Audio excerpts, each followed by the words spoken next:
হ্যাঁ আমি বলছি দেশ সকলের হিসেবে আমার আমার কাজ হলো কি বলতে কথা আপনি কে? বলছি একটা মুখ সামনে কথা বলবা আপনি কি আপনি সিভিল মুখ সামনে কথা বলবা বলছি আপনি বলছেন না ফালতু কথা? কথা বলবা আপনি কথা বলবেন দেশ ভাই তুমি কে এখানে তুমি কে ওই ভাই, তুমি কে তুমি কে এখানে? তুমি সীমান্ত দেখতে তুমি কে এখানে এখানে দেশের কথা বলবে বিজেপি কথা বলবে। তুমি কথা বলো কেন আমাদের জমি তো কি হয়েছে? তুমি কে ল্যান্ডের লোক ল্যান্ডের লোক তুমি, আপনার বিয়ে তো আছে না? তোমাকে শুনে সীমা আসে অনুমতি থেকে এখানে কেন না কেন তুমি এই কথা বলো কেন যে তুমি কে তুমি কে মানে কে? তুমি কে এটা বলো। হ্যাঁ লাইন তো আপনি বলবো আপনি অবশ্যই যে কার কি এতে দাঁড়িয়ে আছেন না আমি আপনার ভূমিতে গেছি তা আমি তো জানি আপনি সিভিল লোক এখানে কেন এখানে বিএসএফ দ্বারা থাকবে আপনি আপনার সিভিল লোক এখানে কেন আমাকে প্রশ্ন আপনি সিভিল লোক কি জন্য আসছেন বলেন আমার গভর্নমেন্ট আমাকে বিএসএফ এর সাথে আমার বুঝাপড়া হবে থাকবো আমাকে বিএসএফ এর সাথে আমার দেখা হবে থাকবো বিএসএফ থাকবে বিএসএফ কোম্পানি কাজ করতে থাকেন আপনি করেন যে না সিভিল থাকবে আমার সিভিল থাকবে আগে বিএসএফ এর সাথে আমাদের কাজ করবেন আমার আমাদের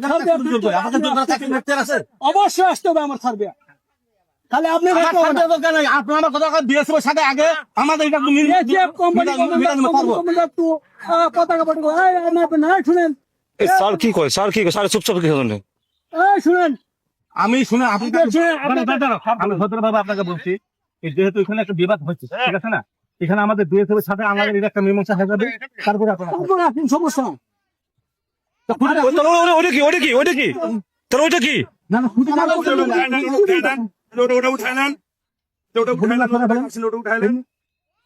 যেটা উঠায় নেন উনি আমাদের লোক বিজেপির লোক সঠিক এপিএস এপিএস এপিএস ভালোই দিলেন এই বিজেপি হ্যাঁ ওই যে বিজেপি হ্যাঁ সমস্যা কি ওই যে বিজেপি উঠান ওরা জানে ওই যে সই ফুটাইতেছে ও ঠিকই জানে যে আমি কে আবার কেন এই ভাই মুখ খারাপ করবেন না আপনি মুখ খারাপ করলেন দিতে শুনে ভাই আপনি মুখ খারাপ করবেন আপনি মুখ খারাপ করলেন দিতে শুনে বলছি ভাই আপনি মুখ খারাপ করলেন দিতে শুনে আপনি মুখ খারাপ করবেন না বলছি আপনি কে আপনি জানেন চিনেন তো আমরা কে চিনি না আমি চিনি আমার ইউনিফর্মদারি বিএসএফ কে চিনি আমি আপনাকে চিনি অবশ্যই তোর ওরে কে তোমার আইডি তুমি কে তোমার কাছে পরিচয় দাও তুমি কে তোমার কাছে পরিচয় দিতে হবে এই দাদা আপনি ক্যাম্প কমান্ডারকে পাঠান আপনি ক্যাম্প তোমার কাছে পরিচয় দিতে তুমি কে যান বিজেপি বর্ডারে কিছু হতে হলে বিএসএফ বিজেপি থাকবে বিজেপি জানবে আমি বারবার বলে গেলাম যে আপনারা এমনি হয়তো মামা কিন্তু খুঁটি লাগাবেন না তারপরে জোর করে কেন খুঁটিগুলো লাগাচ্ছেন কি আমাদের পছন্দ হয় না নাকি